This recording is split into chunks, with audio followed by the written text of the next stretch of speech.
நம்ம நடந்து முடிந்த சட்டமன்ற தேர்தலில் தமிழகத்தினுடைய முதல்வர் விஜய் அவர்கள் வந்து மக்களால் தேர்வு செய்யப்பட்டிருக்காங்க. உண்மையிலே ஒரு சில விஷயங்கள் ஒரு சிலருக்கு கைகூடி வரும். அது ரொம்ப சீக்கிரமாக ரொம்ப வேகமாக அந்த என்ன சொல்கிறது ஜோதிடம், லக்கு, ராசி இதெல்லாம் சொல்லுவாங்க இல்லையா?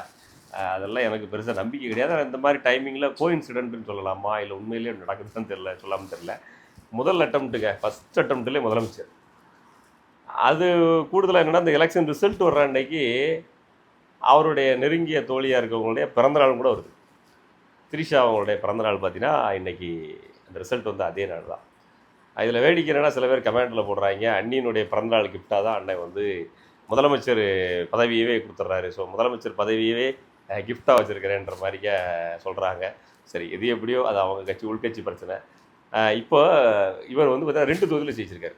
2 தொகுதி ஜெயிச்சிருக்க ஒருத்தர் கண்டிப்பாக சட்டமன்றத்தில் இது பண்ண போகிறோம். ஒரு தொகுதி தான் இது பண்ணி ஆகணும், ஒரு தொகுதி ரிசைன் பண்ணி தான் ஆகணும். 2ல் எது தொகுதி அப்படின்றத அவர் செலக்ட் பண்ண போகிறார்.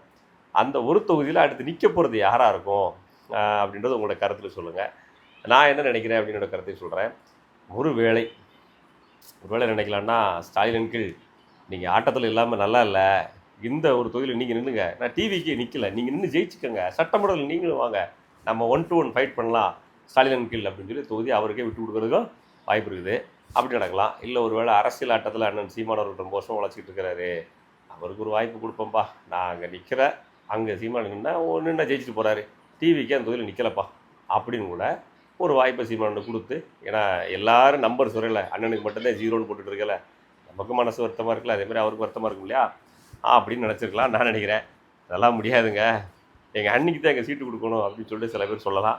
சரி, எது எப்படியோ இந்த ரிசல்ட் வந்த அன்னைக்கு அவங்களுடைய பிறந்தநாளும் வந்திருக்கு. முன்னாடி பிறந்தநாள் வாழ்த்துக்கள் சொல்லிடுவோம். ஒரு மனுஷனுக்கு இந்த லக்கு சொல்லும் இல்லையா, எல்லாமே ஒரு ஒரு ஒரு ஆர்கனைஸாக வருது பாருங்கள்.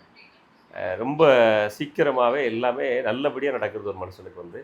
ஆரம்பத்தில் அவருடைய சினிமா திரைப்படங்களில் சரியாக ஓடலை, இவர் ஒரு ஹீரோவா அப்படின்னு சொல்லிலாம் சொல்கிறாங்க, கிண்டல் பண்ணுறாங்கங்கிற அந்த விஷயங்களே தொடர்ந்து சொல்லிக்கிட்டே இருந்தாலும் எழுதிக்கிட்டே இருந்தாலும், சினிமாவில் முதல்ல வாய்ப்பு கிடைக்குமா, அவங்க அப்பா டைரக்டருங்கிறனால வாய்ப்பு கொடுத்துருக்காங்க, அந்த வாய்ப்பை கொடுத்த வாய்ப்பை தக்க வச்சு அடுத்தடுத்த படங்கள் நடிக்கணும், நடித்த படங்கள் ஓடணும். ஆனால் இது மாதிரி இருக்கு இல்லையா, எல்லாருடைய நிறைய ப்ரொடியூசர்ஸோட பசங்க நடிக்காங்க, டைரக்டரோட பசங்க நடிக்காங்க, எல்லோரும் மேலே கிட்டாக வந்துடல. அப்போ மக்கள் மனதில் இடம் பிடிக்கிறதுக்கு ஒரு 4-5 படங்கள் தொடர்ந்து நடிக்கணும், தொடர்ந்து நடித்த படம் ஓடணும், அதை தாண்டி தன்னை ஒரு ஹீரோவாக ஒத்துக்கணும் மக்கள். இது எல்லாமே இவர் விஜயோடைய சமகாலகட்டத்தில் நிறைய ஹீரோ வந்தாங்க, ஆனால் சூப்பர் ஸ்டார் அந்தஸ்துக்கு தன்னை வச்சுக்கணும் அப்படின்றது ரொம்ப கஷ்டம். இது எல்லாமே ஒரு மனுஷனுக்கு கைகூடி வருது இல்லையா, உண்மையிலே ஒரு பெரிய லக்கு. ஸோ நான் நினைக்கிறேன் இந்த லக்கியஸ்ட் பர்சன் வந்து இந்த நாட்டை ஆள்றப்போ சில விஷயங்கள் மாறும்னு நினைக்கிறேன். இது கால சூழ்நிலையே இவர் கையில் வந்து கொடுக்குது அப்படின்னு தான் நினைக்கிறேன். இன்னைக்கு இருக்கிற யங்ஸ்டர்ஸ் அவரை விரும்புகிறாங்க. விரும்புகிற அவர் தேர்தலையும் நிற்கிறாரு. நிற்கிறப்ப நான் எதாவது செய்கிறேன்னு சொல்கிறாரு. இவங்க பேசுகிறதும் அவங்க பேசுகிறதும் அவன் புரிஞ்சுக்குது.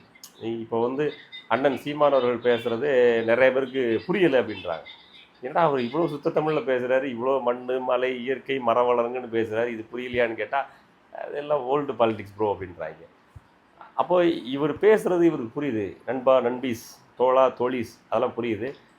என்ன நண்பா விசில் அடிப்போமா அப்படிங்கிறாரு. இப்போ அதாவது அந்த அவர் நடிக்க கிட்டத்தட்ட ஒரு 20 வருஷமாக நடிச்சிட்டு இருக்காரு. 20 வருஷ காலகட்டத்தில் பழைய ஜென்ரேஷனையும் கையில் வச்சுருக்கிறாரு, இப்போ இருக்கிற கிட்ஸையும் ஸ்கூல் கிட்ஸையும் கையில் வச்சுருக்கிறாரு. ஸோ ஃப்யூச்சர் ஓட்டர்ஸும் அவர் கையில் இருக்காங்க. அதனால் தொடர்ந்து இனி அவர் வாழ்நாள் முழுமைக்கு அவர் தான் நிரந்தர முதலமைச்சர்னு இப்போ இருக்கிற அந்த முதல் தேர்தலில் நான் புரிஞ்சுக்கிறேன். பார்ப்போம், தமிழ்நாடு ஒரு பெரிய மாற்றத்தை சந்திக்க போகுதா, இல்லை ஆஸ் யூஷுவல் டிஎம்கே ஆட்சி தான் தொடர்ந்து நடக்க போதான்னு பார்ப்போம். ஆனால் ஒரு சிலர் என்கிட்ட அந்த ரிசல்ட்ஸ் போயிட்டே இருக்கிற சில நண்பர்கள்லாம் பேசும்போது சொன்னாங்க, கட்டாயம் லாட்ரி வந்து தமிழ்நாட்டில் இம்ப்ளிமெண்ட் பண்ணிடுவாங்க. லாட்ரி சம்மந்தப்பட்ட ஃபேமிலியில் இருக்க ஒருத்தர் அந்த கட்சியில் வின் பண்ணியிருக்காரு. அவர் அதை வச்சு தான் பணக்காரனே ஆனார். ஸோ லாட்ரி இம்ப்ளிமெண்ட் பண்ணிடுவாங்க. காரணம் கேட்டால் தமிழ்நாடு கடலில் இருக்குது, விழுந்தால் மக்களுக்கு, விளையாட நாட்டுக்குன்னு சொல்லி கொண்டு வந்துடுவாங்க பாருங்கள் அப்படின்ற மாதிரிலாம் சொன்னாங்க. காங்கிரஸும் கூட அதை விரும்பிச்சு லாட்ரியை இம்ப்ளிமெண்ட் பண்ணணும்னு சொன்னாங்க. காங்கிரஸுடைய தலைவரும் கூட வாழ்த்து சொல்கிறாரு. ஸோ இப்படி பார்ப்போம், மக்களுக்கு நல்லது நடக்குதா, என்ன பண்ணுறாங்க, வழக்கம் போல் அரசியல்வாதிகள் மட்டும் பணக்காரங்கள் ஆகிட்டே இருக்காங்களாங்கிறதெல்லாம் கூடிய சீக்கிரம் பார்ப்போம். Anyhow, happy birthday.